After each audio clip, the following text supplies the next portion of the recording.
2024 के लिए आपकी क्या भावी कार्य योजना और आपकी प्राथमिकता रहेंगी?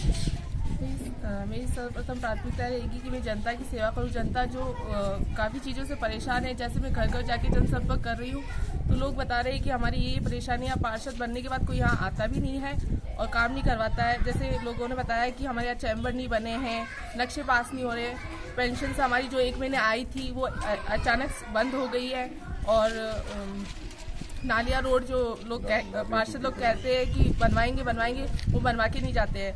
जहाँ तक मुझे पता है 20 वर्षों तक मेरे पापा पार्षद रहे हैं। 1990 से लेकर 2010 तक मेरे पिताजी ने सारे काम करवाए हैं। उसके बाद 10 साल जो गैप आया है, पब्लिक काफ़ी परेशान हो गई उससे और किसी प्रकार का कार्य नहीं हुआ है। तो उनको लगता है कि फिर से ओम प्रकाश जटिया जी ही आनी चाहिए, और जनता की यही मांग थी। वो मेरे घर पर आए, उन्होंने बोला कि आपके घर से ही किसी को खड़ा किया जाए। जैसे शहर में वार्ड में हमारे जैसे गुंडागर्दी वगैरह वगैरह हो रहे हैं, तो चाहते हैं कि उनके आने से ये फिर से बंद हो जाएगा।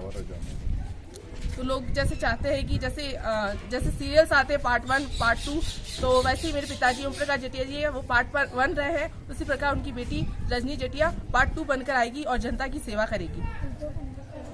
आप अपनी जीत के लिए पूर्णतः आशान्वित हैं और आपकी जीत का आप अपना क्या मूल आधार मान रही हैं? मैं अपना मूल आधार पूरा जनता और मेरे पिताजी और मेरी माताजी को मानती हूँ, क्योंकि 20 वर्षों से उन्होंने जनता को लाभान्वित किया है।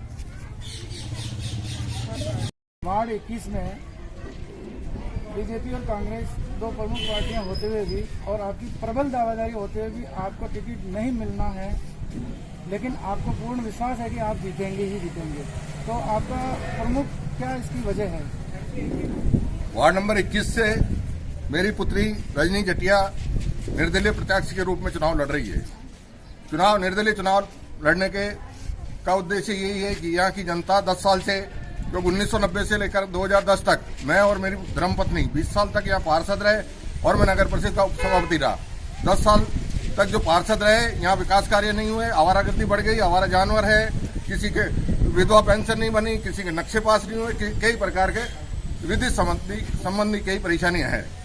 एक तो ये कारण है जीत का, जिससे हमें यहाँ की जनता ने खड़ा किया है और जीत होगी। दूसरा सवाल कि मैं भारतीय जनता पार्टी में इस क्षेत्र में कम से कम 40-42 साल से जनसंघ के टाइम से काम कर रहा हूं और संघ का स्वयंसेवक हूं, परंतु फिर भी राजनीतिक दुर्भावना से और सक्षम आदमी आगे नहीं बढ़े अनुसूचित जाति का, इसलिए मेरी पुत्री के लिए मैंने टिकट मांगा था। मेरी बच्ची पढ़ी लिखी होते हुए भी उन लोगों ने टिकट नहीं दिया, क्योंकि इस बार अजमेर नगर निगम महापौर का पद जो है अनुसूचित जाति महिला के लिए आरक्षित है, जबकि अनुसूचित जाति वर्ग के इस दोनों विधानसभा क्षेत्र में कोली समाज का प्रतिनिधित्व अनिता बघेल कर रही है और दूसरा समाज जो अनुसूचित जाति का है वो रेगर जटिया समाज का है। परंतु हमारे समाज की उपेक्षा करते हुए इन लोगों ने टिकट काटा है और भारी मतों से हम जीत के जाएंगे। और इस बार मुझे पूर्ण विश्वास है कि निर्दलियों का बोर्ड बनेगा और निर्दलियों के हाथ में ही चाबी रहेगी। ओम प्रकाश जटिया यानी 36 कौम के लाभ दुलारे, ओम प्रकाश जटिया यानी विकासशील, कर्मयोगी और सरल।